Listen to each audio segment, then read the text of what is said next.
Alright, well, I failed miserably in terms of rescuing my quad today. So I figure I might as well just fly a couple packs with the other quad that remains, my last friggin' drone, before I go, because anyways I'm all full of sand and crap and whatnot, so whatever. Figured I might as well before I do the big old grand walk of shame. You know, why not rip a couple packs?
So I came out to try and save the other quad. So back to the same spot, and so I brought myself I got a little Mavic in here. So I looked at all the comments and whatnot and suggestions and stuff. Tried throwing the rope up there, I couldn't get that to reach. So got out the Mavic, tried to retrieve it with like a really ghetto like set of coat hangers hanging off the Mavic. It didn't work, basically. Long story short, there's just like too much wind, but that spot, right, is like also super hairy. Yeah, people lose quads all the time. It happens. I get that, right? But like, first of all, I lost it in a really stupid spot that could have been avoided. So maybe that's my fault. The other thing is just the amount of time I've spent with these quads, though, like building them up to perfection. I've had this quad and the I don't know what I'm gonna call him. He's like a statue here or something, gargoyle, I don't know. I've had them like a year, right? Like a year, more than a year, and I've done so much. There's the memory whole thing, but they fly so good as well. So it sucks to lose a quad that's just so dialed in. And you know, I rebuilt it, kept it going. I don't know. It's kind of hard to put my finger on it, but it gets you in the feels anyways. That's all I can say. So I need to figure out like a new solution. I can probably hobble by whatever on this one quad that has really weird video. The video is just cutting out on this guy. Like when I get low voltage or something, I think it's probably an old Unify that I dragged out. Yeah, this guy's kind of already beat up, so he's gonna take a hell of a beating if he's a solo quad. But I can kind of make that work for a while as a crutch. I really don't know, man. I don't know what to do at this point because I just don't have the funds to like build 2 brand new quads. I would be happy to just get one Rooster going again. Even that ain't cheap. I don't know. I just got to figure this stuff out. I mean, I've been doing this a year. Look, you've seen from my flying, I do kind of abuse my gear, you could say. So I do push it pretty hard. Wear and tear, I should accept. Yeah, maybe an attrition rate is acceptable. So I don't know. Maybe I'm the idiot here. That's possible. In fact, that might be quite likely. I don't know. I really don't know. I don't know where I go from here. I might have to take a little hiatus to just sort of sort everything out and figure out like what I'm gonna do here.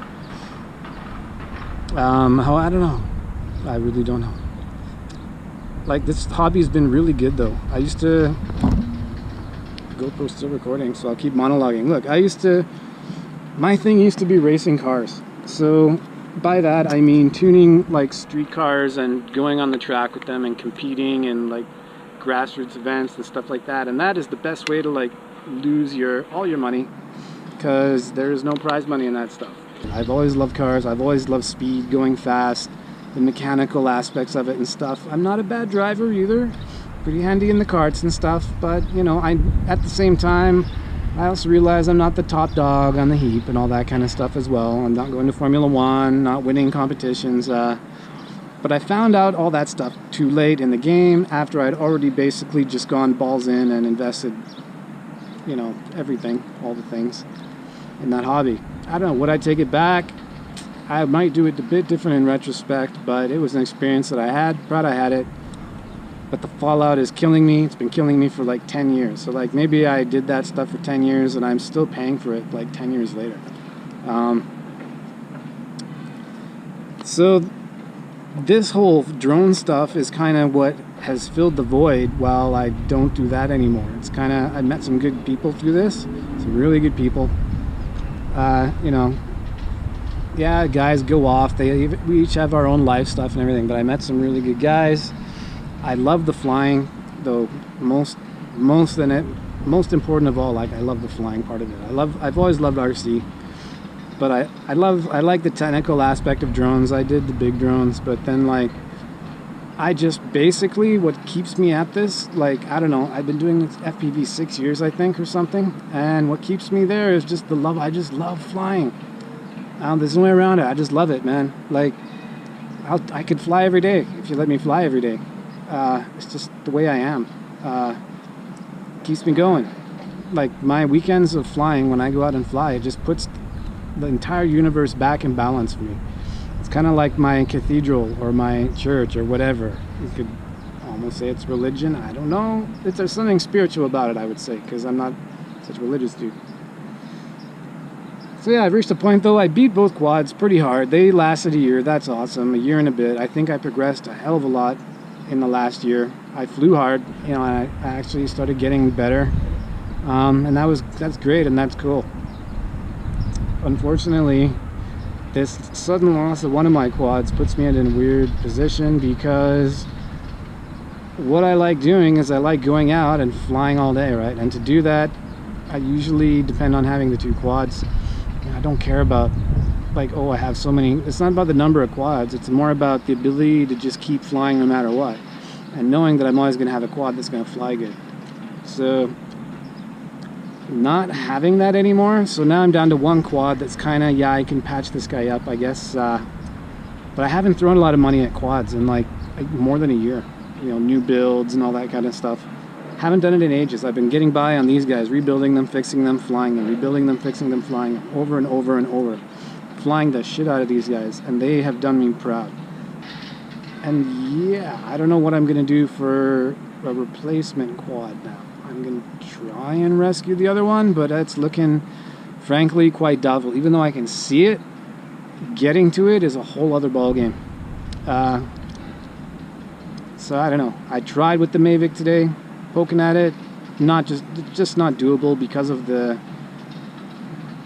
craziness of the spot that it's stuck in. It's stuck in the quad's stuck in between a whole bunch of rebars, so you can't just drag a hook like across the whole area with a Mavic and just scoop up the drone like you could if it's crashed on top of a flat roof or something. I have to go in there, be really precise, and like pick it out from between all this rebar crap. And I don't know, it's just not as easy as I thought. Okay, the Mavic wasn't working in full GPS mode, so maybe that had something to do with it, but it's got, you know, the Mavic doesn't want to go close to stuff because it's got collision avoidance, but the hook was going all this way and that way. It was really hard to get it down there. I got a couple grabs on rebar nearby earlier in the day, and then the wind picked up and it just went to hell. Yeah, I beat on my gear hard, lost a quad, and now I'm at a turning point basically. So I think I'm gonna have to take a little hiatus and just figure out what my plan of attack is here, because I'm a little low on resources, and so I gotta make sure that whatever I do it smart. I don't know what way. I'll find a way into there one way or another. You know, I love doing this stuff. I'm not gonna just give up at VV and something stupid like that, but I do need to figure out like a sustainable, workable, doable plan to get back to where I was somehow, etc. Yeah, and all that. And it's going to be a little complicated because there's a lot of variables to figure out.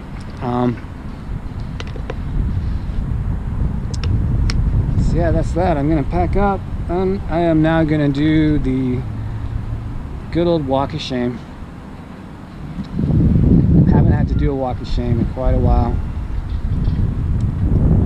I don't know, it's bittersweet, man. It's bittersweet because like that quad gave me a lot. I had a lot of fun with that quad, and honestly, like, you know, shit can happen at any time in the hobby, right? Especially when you fly crazy bando spots. So I'm sorry if I'm being a little melodramatic. I'm just trying to process it for myself, right? Yeah, in the grand scheme, who gives a crap? It's just a, you know, bits of stuff stuck on some other stuff. On the other hand, there are the ramifications. So anyhow, I have earned myself a really good walk of shame, so I'm gonna now do my walk of shame. Seems I survived the road crossing. So, parting words of wisdom. Well, it's not all about having the latest gear or anything like that. That shit doesn't matter. Fact is, you could build a good quad with stuff that's a year old, no problem. Focus on getting good gear, and then stick with that gear, man, over time, and just fine-tune your like setup, and, you know, just fly as much as possible, basically. And most important of all, just enjoy the ride, enjoy flying, enjoy just being up in the air and doing all the crazy stuff. Don't spend all your money on the latest and greatest gear. Invest your money. See, investing is different than spending. Investing means you have kind of a strategy. Invest in the gear that's going to give you a long, consistent flying experience, and just go for that. Yeah, that's pretty much all I got to say. I really stink now too. And it's really dusty. So I don't know, hopefully I'll be back in the air like soon. Time to go into purgatory for a little while, figure out what I'm gonna do next as far as this hobby and stuff like that, because I got to figure out a way to do it that is sustainable. I can't just afford to chuck money at a whole bunch of new parts when something goes wrong. It's not the position I'm in. So I'm gonna go off, have a think for a while, try and chill, you know, all that stuff. And that's it, man. I gotta get home now and take a really, really, really long shower, I think, because God do I stink, and I am full of dust as well. So yeah, don't forget to enjoy the ride. The ride is the best part. And yeah, everyone dies in the end anyways, so make the most of it while you're there, I guess. Whatever. God, I'm the worst life coach in history. I know. Yeah, just another fucking idiot on the internet, man. Go and do your idiot shit on the internet now. Take no prisoners, no surrender, da-da-da. Go for it, do it. Yeah. In all honesty, I don't know. I don't know what to say. I ain't got no words, actually. But you know what? Like, if you really get what this is all about, you don't really need the words either. You know what I mean. LPV is something, I think it's something special, man. So just focus on that bit. Nothing else. Alright, take it easy, guys. See you when I see you. So, anyhow, I have earned myself a really good walk of shame. So I'm gonna now do my walk of shame.